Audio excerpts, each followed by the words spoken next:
Vamos fazer uma aplicação de regressão multivariada, né, que é esse exercício 7.6 do Johnson e Wickern, em que a gente quer explicar a resistência de alguns tipos de fibra, né, usando variáveis aqui, né, comprimento da fibra, fração de fibra grossa, fração de fibra fina e extensão à tração nula.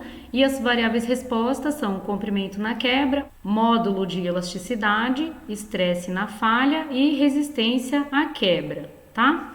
Então, esses dados eles estão disponíveis nessa library Robust Base. Eles estão disponíveis também, né? Inclusive para quem quiser fazer em Python, eles estão disponíveis nesse CSV aqui, que eu vou deixar depois disponível no arquivo para vocês, tá? Então, na prática aqui eu tô lendo direto do CSV mesmo, tá?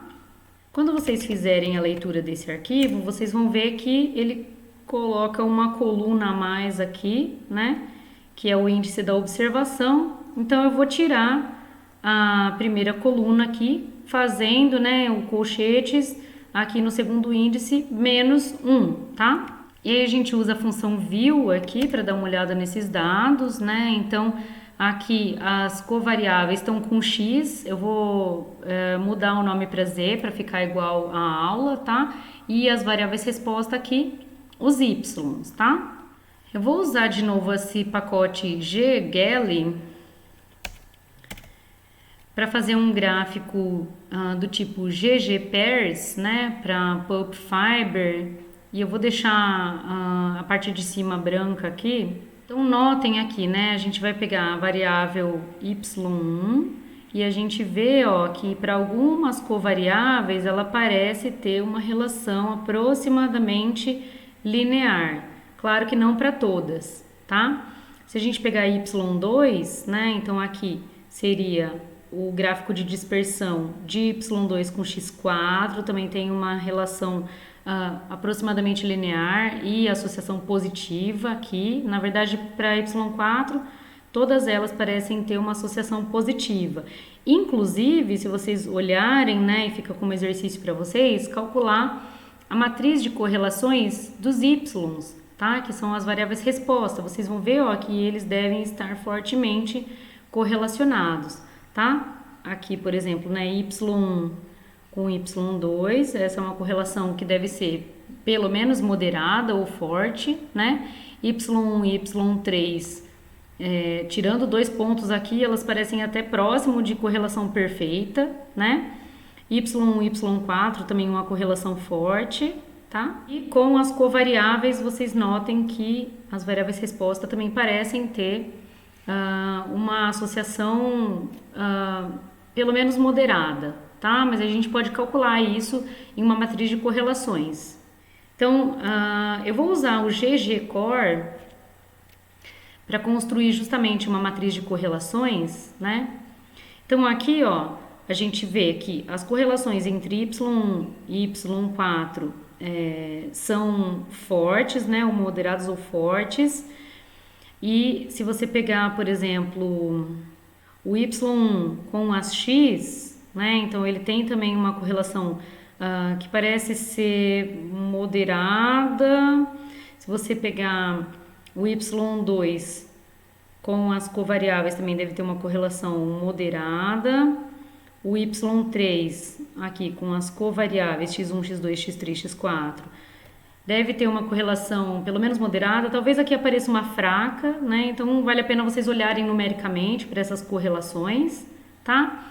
Enfim, tudo isso pode então justificar, né, o ajuste de modelos de regressão para essas covariáveis e inclusive um modelo de regressão multivariado, tá?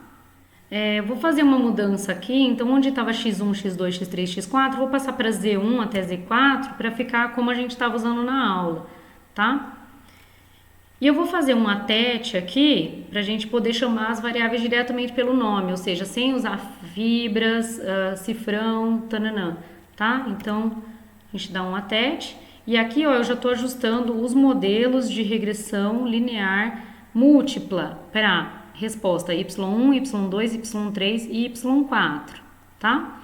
Então, faço um summary aqui dos modelos, deixa eu fazer de todos já, e daí a gente dá uma olhada nos resultados. Então, aqui do jeito que eu fiz, né, eu fiz um modelo separado para cada variável, tá? Então, esse daqui é o modelo para o Y1, né? E aí você vê aqui as estimativas, aqui você tem inclusive o valor P para um teste de significância, né? Que no caso aqui é o teste T, tá? Então, você tem aqui esses coeficientes, que são os coeficientes que representam a associação entre cada Z com a Y1, tá? O R quadrado aqui sozinho, ele não significa muita coisa, né? Mas a gente pode olhar aqui que existe, né, uma explicação aqui da variabilidade do Y1 usando as covariáveis Z1 até Z4, tá? Então, para o Y2, você vê que o R2, inclusive, é um pouquinho mais alto, né? Então, o R2 a gente usa geralmente para comparar modelos, né? Ele sozinho não quer dizer muita coisa, mas a gente consegue pelo menos dizer assim, olha, as covariáveis elas estão explicando mais o Y2 em um modelo linear do que o Y1, tá? Para o Y3 também aumenta um pouquinho, né? E são apresentados aqui as estimativas, o teste T e o valor P. E para o Y4 já não é tão bom assim o R2, tá?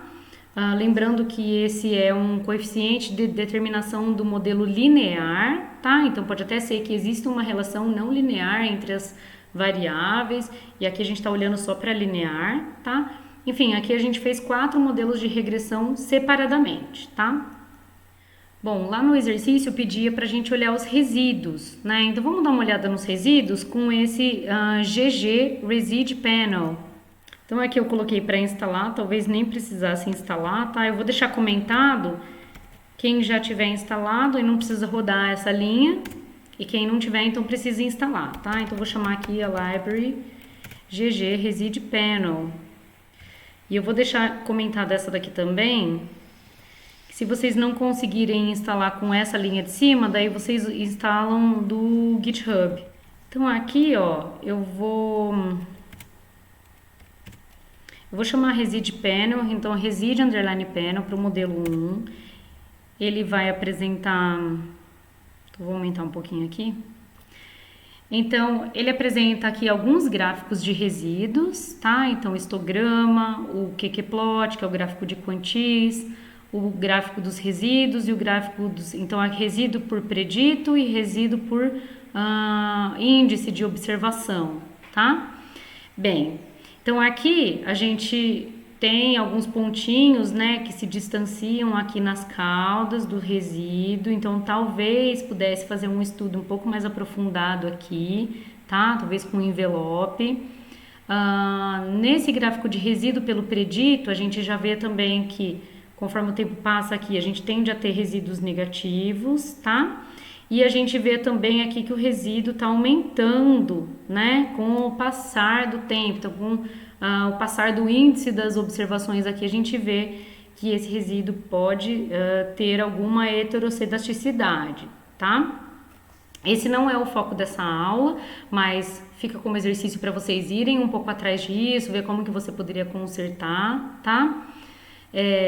Aqui o histograma também, né, tem algumas barras aqui que não são esperadas, né? Provavelmente são esses pontinhos aqui que estão nas caudas, tá?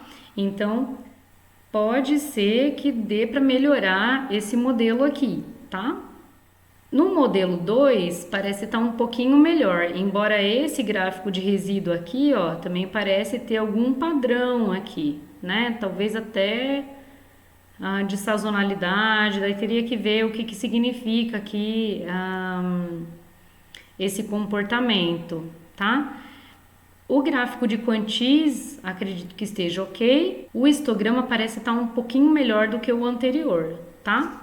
O modelo 3 também, o único probleminha que parece ser talvez uma heterocedasticidade aqui dos resíduos, tá? Então, se a gente fosse fazer uma análise completa de diagnóstico, a gente teria que ir atrás desses pontinhos aqui, né?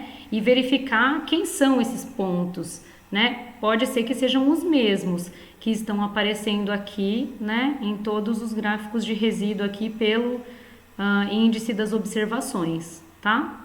E a mesma coisa aqui para o modelo 4, tá? Então notem que eles estão realmente bem parecidos, né? Aqui também tem uns pontinhos que saem aqui, né, nas caudas do gráfico de quantize, então pode ser que a gente consiga melhorar esse modelo se a gente flexibilizar um pouquinho a distribuição, né, a suposição da distribuição dos erros, tá? Aqui, como essa aula é focada no modelo de regressão multivariada, a gente não vai entrar nesse mérito, mas a gente poderia continuar essa análise de diagnóstico aqui, né, identificar aqueles pontos, ver o que aconteceu com ele, se tem alguma observação incorreta ou algo assim, tá? Bem, então aqui nessa linha a gente está fazendo o ajuste do modelo multivariado, né? Então como que você ajusta o modelo multivariado no R?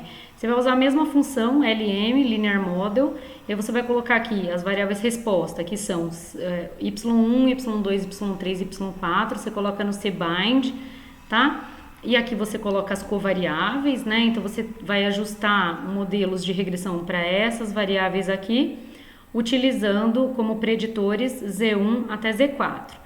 E aqui eu deixei para ele colocar um intercepto. Se você não quiser um intercepto, você coloca o -1 aqui, tá? Mas eu vou deixar para ele fazer com intercepto mesmo. E aí a gente vai olhar o summary, então, do modelo multivariado. Então, se você olhar aqui, ó, no fundo ele vai fazer a mesma coisa que a gente fez anteriormente, tá? Ele vai ajustar um modelo de regressão para cada uma das variáveis resposta, tá? Só que daí você pode selecionar de repente várias variáveis resposta, né? Fazer um ajuste multivariado, então ele vai fazer toda essa listagem para você, e aí você olha os resultados e vê, eu acho que aqui faz sentido a gente olhar, aqui não faz sentido, né? E aí você já pode talvez ali mesmo fazer uma pré-seleção, né, de variáveis resposta que você vai efetivamente estudar, tá?